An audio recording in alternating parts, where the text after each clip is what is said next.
Ever wondered how folks found their soulmates before swiping right was a thing? Did they just bump into each other at the ye old marketplace and instantly know? Or were things a tad more complicated? What if finding the one involved silent dinners with an empty chair or peeling an apple in one go just to catch a glimpse of a future partner? Could you imagine risking social shame or even a bad omen, all in the name of love? Get ready, because we are diving deep into some of the most complex, peculiar, and often spectacularly unsuccessful ways people historically tried to lock down a spouse. These are tales of hope, superstition, and a whole lot of effort for a love that, well, sometimes never showed up. Number 7. St. Agnes Eve, praying, fasting, and hoping your dream date wasn't a nightmare. Picture this. It is January 20th, the night before St. Agnes's Day. For young women in parts of Europe, especially from the medieval period right up into the 19th century, this was not just another cold winter night. It was the night, a chance to supernaturally sneak a peek at their future husband. St. Agnes was a young Roman virgin martyr, and somehow, over time, she became the patron saint of young girls, and by extension, those hoping to find a partner. The rituals associated with her, Eve, were all about purity, patience, and a little bit of magic. The preparations were serious business. First, there was the fasting. This was not a casual skip-a-snack kind of fast. Many traditions dictated that a young woman should abstain from all food and drink for the entire day of January 20th. Imagine the hunger pangs, the lightheadedness, all while going about your daily chores. The idea was that this physical deprivation would make the mind more receptive to visions, or perhaps make one pure enough for divine intervention. Then came the silence. Some versions of the ritual demanded complete silence from sunset on St. Agnes Eve until sunrise the next day. Not a single word spoken. Think about how hard that would be, especially if you lived in a bustling household.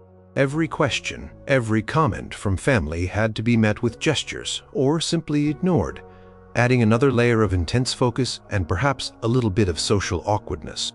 As bedtime approached, the really specific parts of the ritual began. One common practice involved taking a sprig of rosemary and a sprig of thyme. These herbs, often associated with remembrance and love, were to be sprinkled with holy water. Then, the hopeful young woman would place one sprig in one shoe and the other sprig in the other shoe. These shoes were then placed on either side of her bed, like silent green sentinels guarding her dreams. Another part of the ritual popular in England and Scotland was known as St. Agnes Fast. A girl would prepare a special kind of food, often a small cake or a concoction called a dumb cake, because it was made in silence. Sometimes 3 girls would make it together, each doing a part of the preparation, the baking, and the turning of the cake, all without uttering a sound. Once baked a piece was eaten before bed. Core of the ritual, however, lay in the belief that if all instructions were followed correctly, the young woman would dream of her future husband. He might appear to her in the dream, perhaps offer her a drink, or she might see his face clearly. Imagine the anticipation, the nervous energy as she lay down to sleep, her stomach empty, her mind filled with prayers and hopes. Would he be handsome, kind, rich? Some traditions added even more elaborate steps. One involved walking backward into bed while reciting a specific prayer or charm. Another suggested sticking pins into your sleeve while thinking of your wish for a husband. The number of pins and the way they were arranged could vary by local custom. For instance, one might say, "Saint Agnes, that's to lovers kind, come, ease the trouble of my mind." But what happened if the dream did not come? Or what if the dream was confusing, or worse, frightening? This is where the often failed part comes in.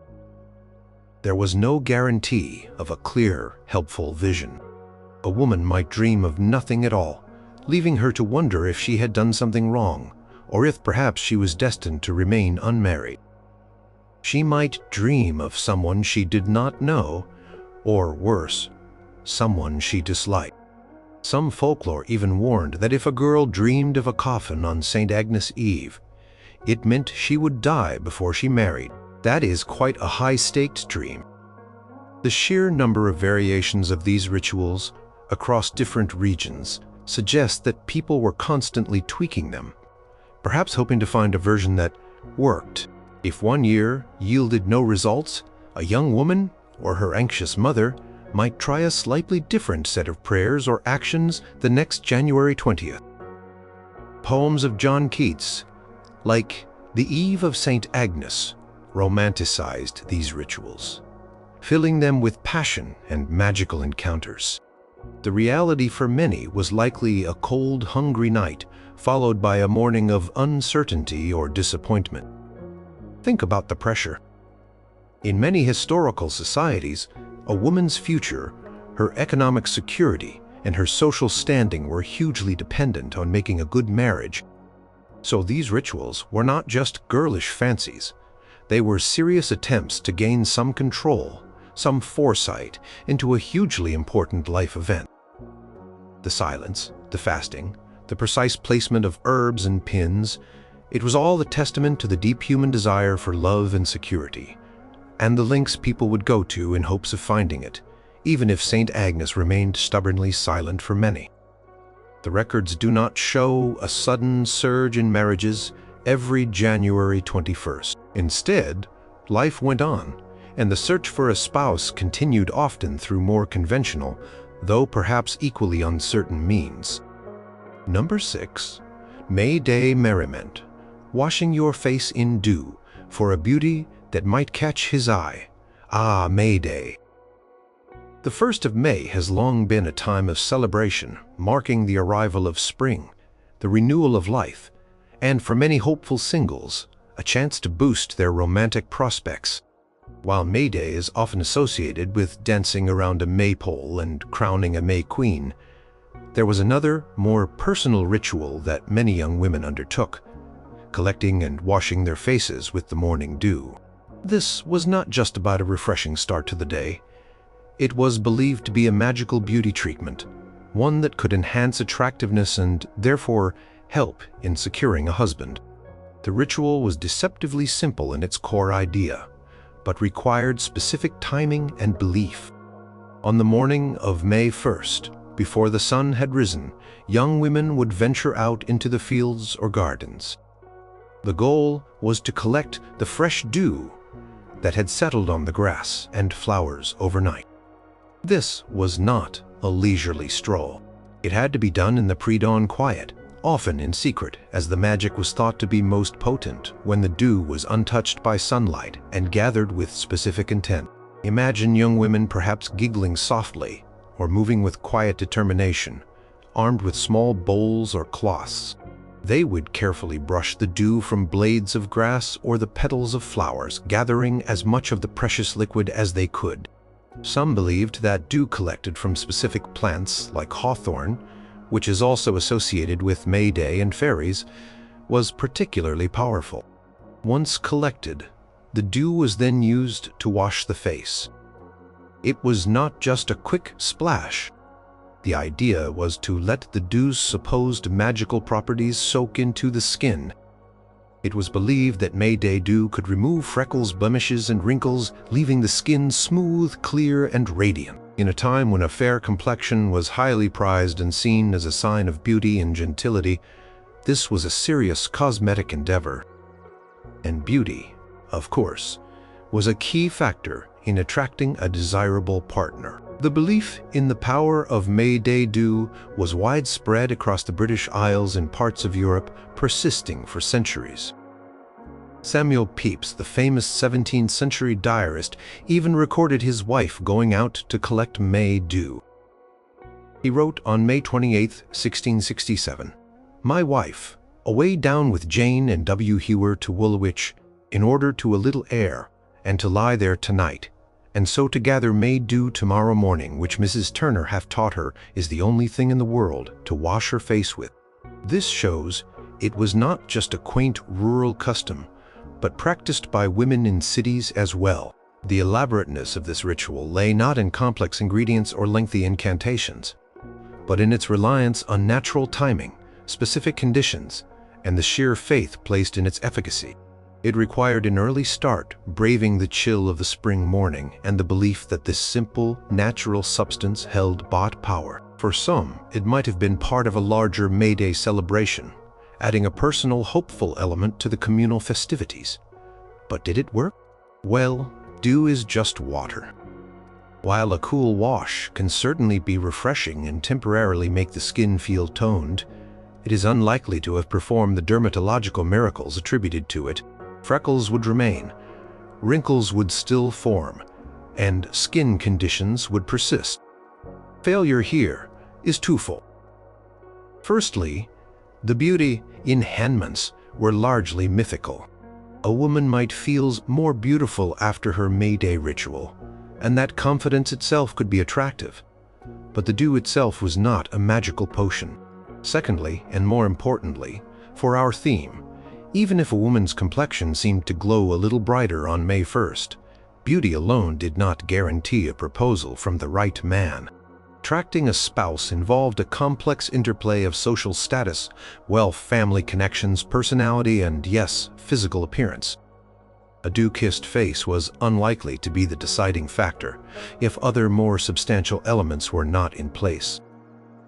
Many young women diligently performed this ritual year after year, hoping that this time the magic would work, that their enhanced beauty would finally catch the eye of their desired suitor, or at least a suitor.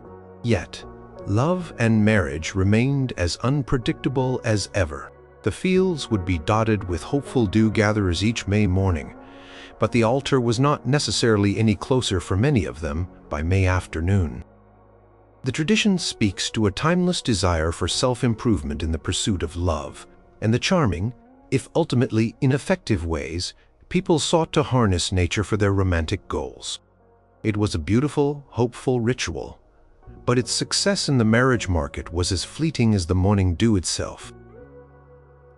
Number 5. Medieval mixology. Brewing love.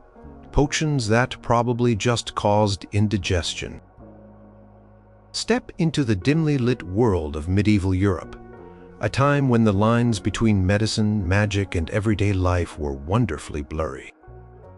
If you were pining for someone who did not notice you, or if you wanted to ensure your beloved's fidelity, you might not just sigh wistfully. You might seek out someone who could brew you a love potion.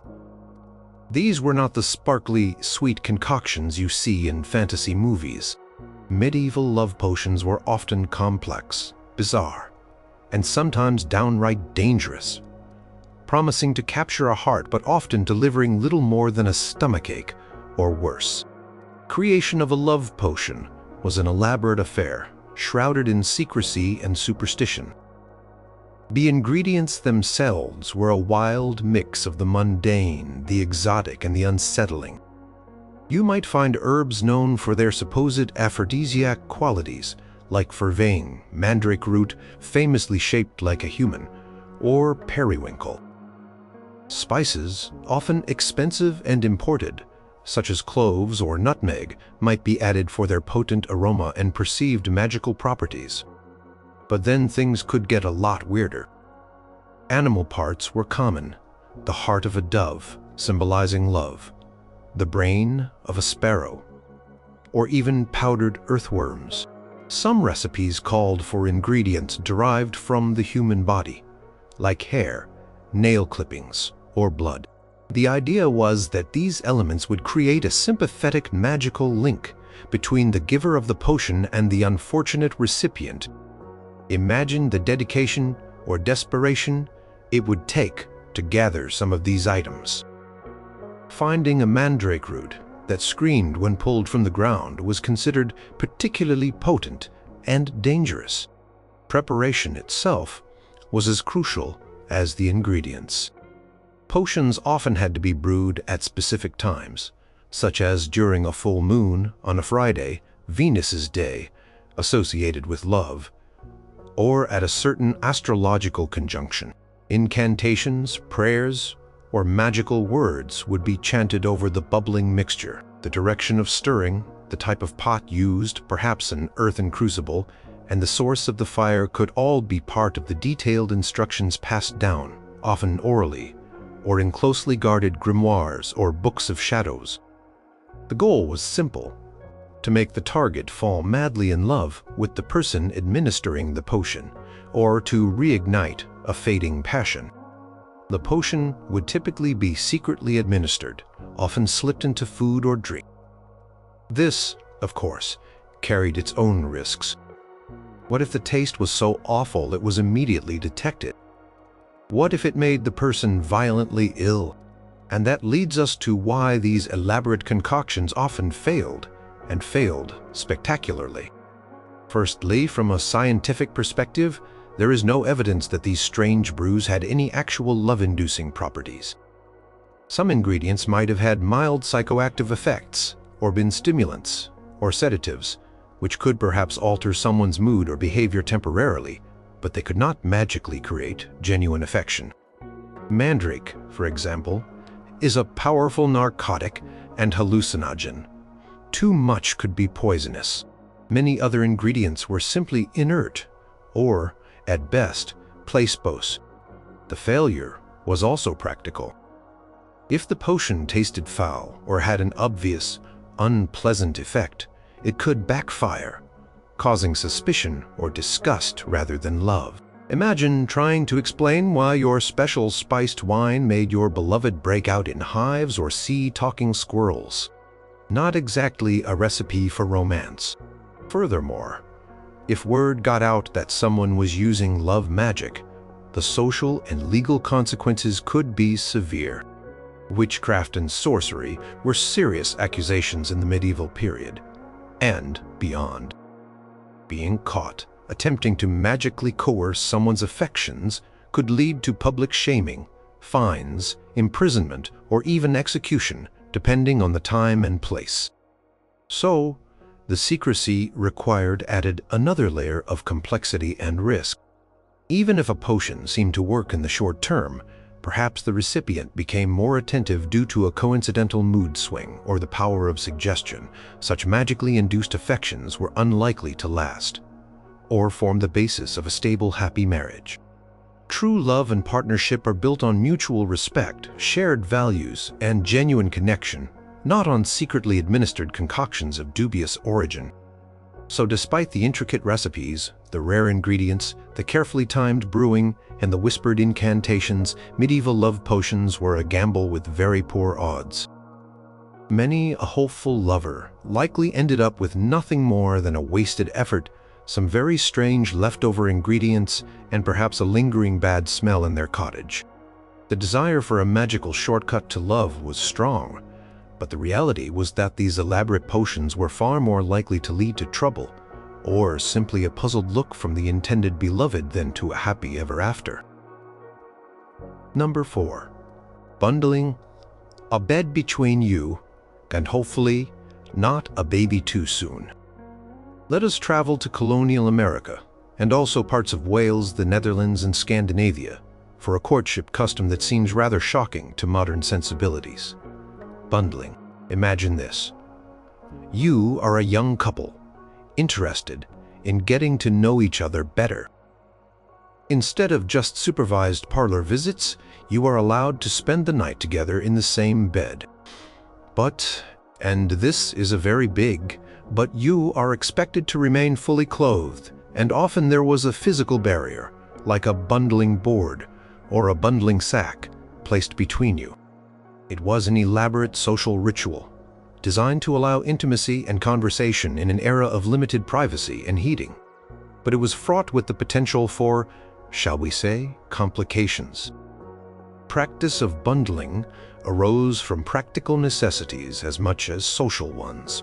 In rural communities, homes were often small, and heating was a luxury. If a young man was courting a young woman who lived some distance away, traveling back and forth, especially in winter, was arduous. Offering him a place to stay overnight made sense.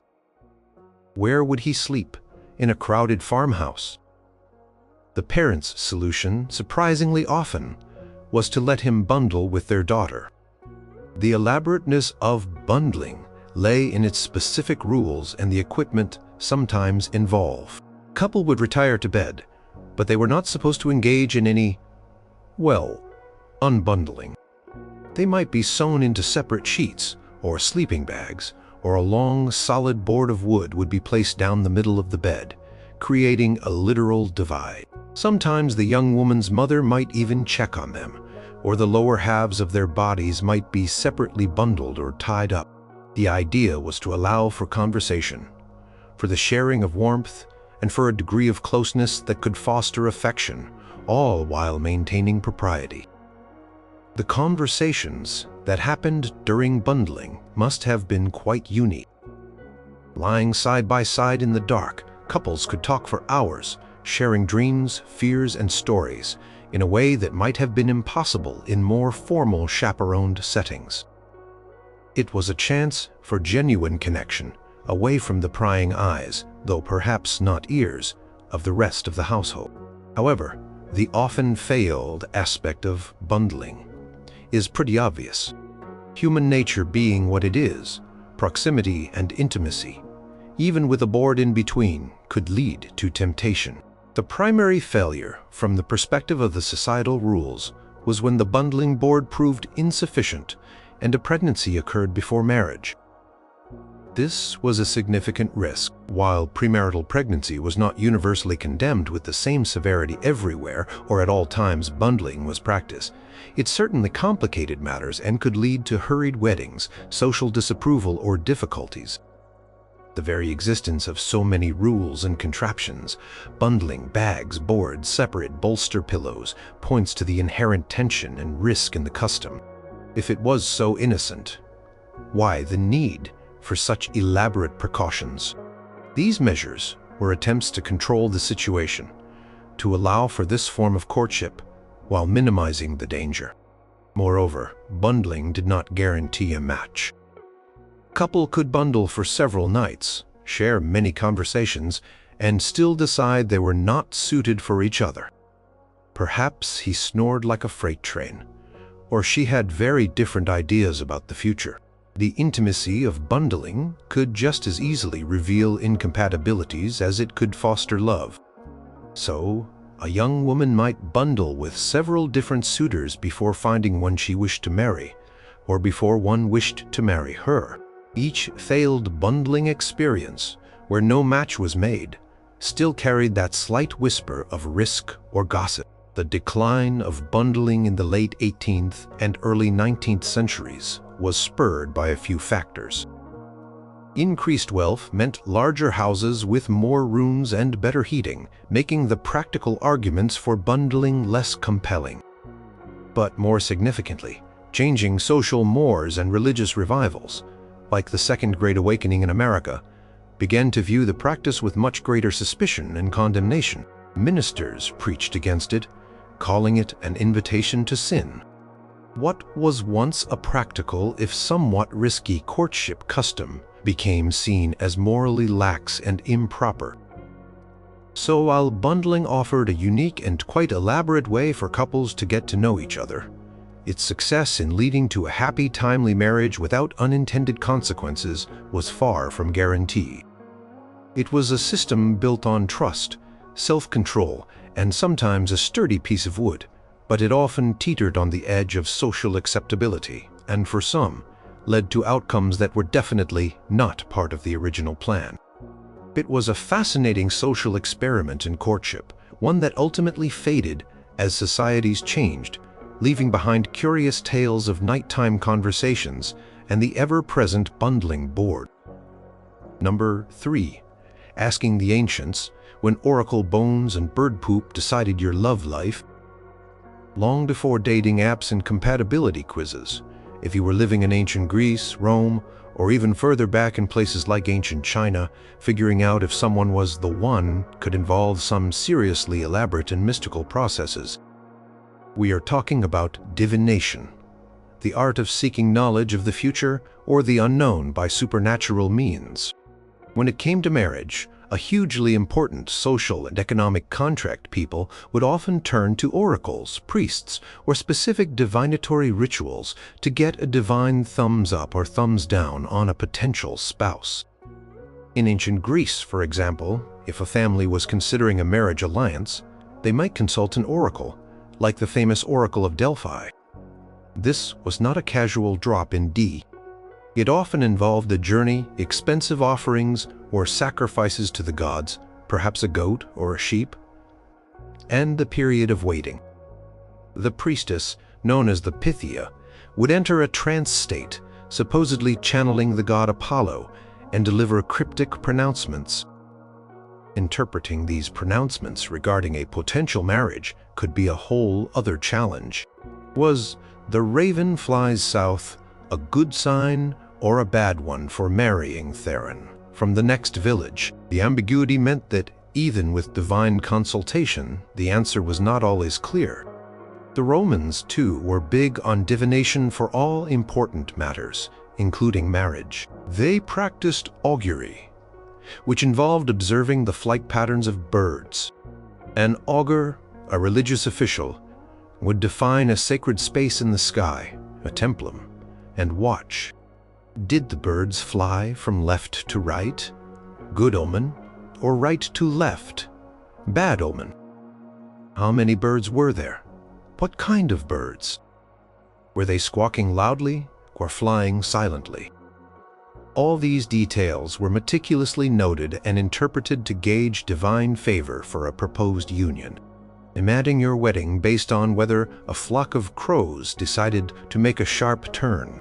Another Roman practice was haruspicy, the inspection of the entrails, particularly the liver, of sacrificed animals.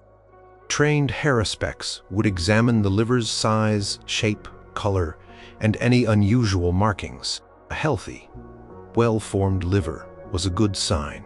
A diseased or malformed one could spell disaster for the marriage or indicate the gods' disapproval. This was a bloody, messy, and highly specialized form of divination, requiring specific knowledge and a strong stomach. Then there was onomancy, divination by names. This was popular in various ancient cultures. The letters in a person's name and their potential spouse's name would be assigned numerical values. These values would then be added up, compared, or subjected to other calculations to determine compatibility. The numbers aligned favorably, the match was deemed auspicious. If not, well, maybe try someone with a name that had better numerical beats. In ancient China, during the Shang dynasty, around 1600 to 1046 before Common Era, oracle bones were used. Questions, perhaps about the suitability of a marriage partner or the auspiciousness of a wedding date, would be inscribed on turtle shells or ox shoulder blades. These bones would then be heated until they cracked. The diviner would interpret the patterns of the cracks to find the answers from the ancestors or deities. This required skilled artisans to inscribe the bones and experienced diviners to read the cryptic cracks. The elaborateness of these rituals is clear. They involved specialized practitioners, specific locations, temples, sacred groves, prescribed actions, sacrifices, chants, and complex systems of interpretation. People invested significant time, resources, and faith in these methods, because marriage was not just about love. It was about alliances, property, lineage, and social stability. Getting it right, according to the gods or fate, was paramount. But why did they often fail? Firstly, the interpretations were subjective. Different augurs or priests might interpret the same signs differently. A vague oracle could be twisted to fit pre-existing desires. Secondly, Even if a divine sign was interpreted as positive, it did not guarantee a happy or successful marriage. People are complex, and relationships face myriad challenges that bird flight patterns or liver spots simply cannot predict, like personality, clashes, infertility, economic hardship, or just plain falling out of love.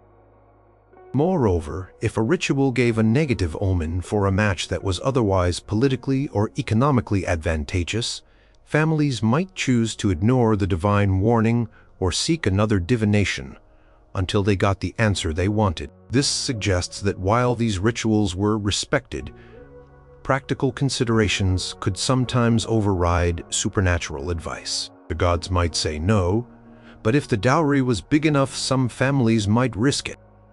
And, of course, there is the simple fact that the future is inherently unpredictable by such means. Many couples who received glowing divine endorsements for their unions undoubtedly still faced marital strife or separation, while others who perhaps married against a bad omen might have found happiness. The reliance on these ancient methods shows a deep human need for guidance in life's big decisions, but the methods themselves were more about perceived cosmic approval than a reliable roadmap to marital bliss. The elaborate steps taken to consult the divine often led to answers that were as mysterious and uncertain as love itself. Number 2. Halloween's haunted hopes, mirrors, apples, and a prayer to see your future boo. Halloween, or Samhain, as it was known in Celtic traditions, has always been a night when the veil between this world and the next is considered to be at its thinnest. This spooky atmosphere made it the perfect time for divination, especially for young people eager to discover who they would marry. Many of these rituals were elaborate in their simplicity, relying on everyday objects, specific actions, and a hefty dose of courage to peer into the romantic future, though the visions, if any, were notoriously unreliable. One of the most famous Halloween divination rituals involved an apple and a mirror. A young woman, it was often young women performing these, would stand in a dimly lit or completely dark room, holding a candle in one hand and a mirror in the other. While looking into the mirror, she would eat an apple. Some versions say she had to brush her hair at the same time. The belief was that as she performed these actions, the face of her future husband would appear in the mirror, looking over her shoulder. Imagine the scene: the flickering candlelight, the eerie silence of the house, the nervous anticipation. Every creak of the floorboards, every shadow could be misinterpreted. Another apple-related ritual involved peeling an apple in one continuous strip. If the peel came off unbroken, she would then throw it over her shoulder. The shape the peel formed on the floor was supposed to be the initial of her future husband's name. This required a steady hand and a bit of luck. A snapped peel could mean disappointment, or perhaps a suitor whose name started with a very short, straight letter. Then there were the nut rituals. In Scotland, this was particularly popular, giving Halloween the nickname Nutcrack Night. Common practice involved naming 2 nuts, one for the girl and one for her sweetheart, or a potential sweetheart. These nuts were then placed on the hearth, close to the fire. If the nuts burned steadily together, it signified a happy marriage. If one nut cracked, popped, or jumped away, it meant the corresponding person would be unfaithful, or the relationship would not last. If they both flared up violently, it might indicate a passionate but quarrelsome relationship. Couples and hopeful singles would watch these nuts with bated breath, their romantic futures seemingly roasting before their eyes. Particularly brave or perhaps foolish ritual involved walking backward down the cellar stairs with a mirror, or going into a barn at midnight and throwing a ball of yarn into the darkness, then winding it back while calling out, "Who holds?" The name whispered back from the shadows was supposed to be that of the future spouse. Of course, this also opened the door to pranks by mischievous friends or siblings hiding in the dark. The elaborateness of these rituals often lay in the specific conditions: the darkness, the silence, or specific incantations, the timing, midnight on Halloween, and the psychological state of the performer, a mix of hope, fear, and heightened suggestibility. These were not casual parlor games. They were taken quite seriously by many as genuine attempts to glimpse destiny. So why did they often fail?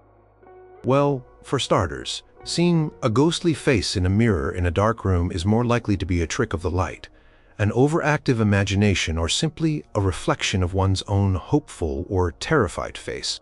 The human brain is excellent at finding patterns and faces, even where none exist, especially when primed to expect them.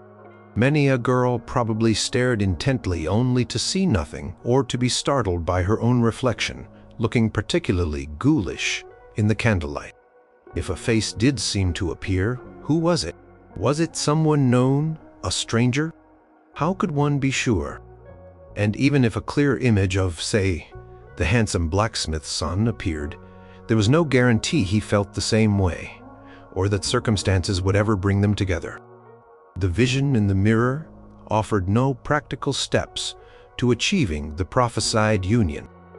The apple peel initials were equally prone to failure. An S shape is common, but so are sires and layers. What if your village had 3 bachelors whose names started with J? What if the peel just looked like a squiggle? The interpretation was highly subjective. As for the nuts, their behavior in the fire was due to their moisture content and structure, not their prophetic abilities regarding human relationships. A nut might pop simply because it was drier, not because young Thomas was a fickle lover. The failure, therefore, was baked into the very nature of these divinations. They relied on chance, misinterpretation, and psychological suggestion rather than any real predictive power. While these rituals provided a thrill, a frisson of the supernatural, and a way for young people to talk and dream about their romantic futures, they did not reliably produce husbands or wives. Year after year, hopeful singles would peel their apples and gaze into their mirrors, and year after year many would find themselves still single the following Halloween, perhaps ready to try a slightly different version of the ritual, always hoping that this time the spirits would be a little clearer with their romantic advice. The booze they were hoping to see often remained stubbornly spectral or entirely absent. Number 1. The Dumb Supper, a silent feast for a spectral spouse who rarely ardzveed. Of all the elaborate rituals for divining a future spouse, the Dumb Supper is perhaps one of the most atmospheric, intricate, and frankly, creepiest. Practiced in various forms across Europe and America, particularly from the 17th to the 19th centuries, it was a highly structured meal eaten in complete silence, with a place set for the spirit of one's future beloved. The hope was that this ghostly guest would materialize, offering a glimpse of who was to come. The reality was often a long, silent, and ultimately solitary meal. Preparations for a dumb supper, also known as a silent supper, were meticulous and had to be followed to the letter for the magic to supposedly work. Firstly, it often involved multiple participants, typically young unmarried women, though sometimes a brave young man might partake. The number could vary, but an odd number was sometimes preferred. Every single step of preparing the meal, setting the table, serving the food, and eating had to be done in absolute, unbroken silence. Not a whisper, not a giggle, not even a sigh was permitted. If silence was broken, the spell was considered void, and some believed it could even invite misfortune or an unwelcome spiritual presence. Participants also frequently had to perform actions backward. This could include walking backward into the dining room, setting the table backward, placing cutlery on the wrong sides or utensils upside down, or even trying to cook elements of the meal while facing away from the stove or fire. Imagine the coordination and concentration required to prepare and serve a meal under these conditions, all while maintaining a vow of silence. Spills, mistakes, and near collisions must have been common, all met with stoic, silent frustration. A key element was setting an extra place at the table, complete with dishes, cutlery, and sometimes even a portion of the food. This place was for the spirit of the future, husband or wife, if men were participating. The chair was left empty, expectantly awaiting its otherworldly occupant. The room would usually be dimly lit, often just by candlelight, to enhance the mystical atmosphere and perhaps make it easier for suggestible minds to perceive something supernatural. Once everything was ready, the participants would sit down to eat their meal, still in complete silence, their eyes frequently darting to the empty chair. The tension in the room must have been palpable. Every creak of the house, every flicker of the candle flame, every shadow in the corner would be laden with significance. They would eat slowly, expectantly. The climax of the ritual was the hoped-for appearance of the future spouse's apparition. It was believed that at some point during the silent meal, typically as midnight approached, a liminal time, the spirit or fetch of the destined partner would enter the room and sit in the empty chair, or perhaps just be seen standing behind it or looking in through a window. Some traditions held that the spirit might even offer a ghostly morsel of food or a drink to its future partner among the participants. But here is the crucial, often failed part. More often than not, nothing happened. Participants would finish their meal in continued silence, the extra chair remaining resolutely empty. The only guests were the ones already present, and perhaps a few hopeful mice under the floorboards. The disappointment, after such elaborate, nerve-wracking preparation, must have been profound. All that silent effort, all that backward walking, for nothing. Sometimes, the outcome was even worse than simple failure. Instead of a handsome future husband, a terrifying apparition might appear, or a vision foretelling spinsterhood, widowhood, or even death. If a participant saw a coffin in the empty chair, it was a dire omen. Such negative experiences would certainly cast a dark cloud over future attempts at divination. Even if something was perceived, a fleeting shadow, a sense of presence, its interpretation was subjective. Was that blurry shape really a person? If so, who? The conditions of the dumb supper, silence, darkness, expectation, often hunger from fasting beforehand, were ripe for auditory and visual hallucinations or misinterpretations of mundane occurrences. The sheer dedication involved in this ritual speaks volumes about the desire to know the future, especially regarding something as life-altering as marriage. The elaborateness was not just in the physical actions, but in the sustained mental discipline of silence and the emotional bravery required to invite the unknown. Yet, despite the many accounts of people attempting dumb suppers, there are no reliable statistics suggesting a subsequent boom in perfectly matched marriages. Instead, it remained a piece of folklore, a spooky tradition passed down, a testament to human hope and credulity in the face of an uncertain future. The ghostly dinner guest, it seems, was a very unreliable +1, leaving many hopeful diners to clear away an extra untouched plate at the end of a long, silent night.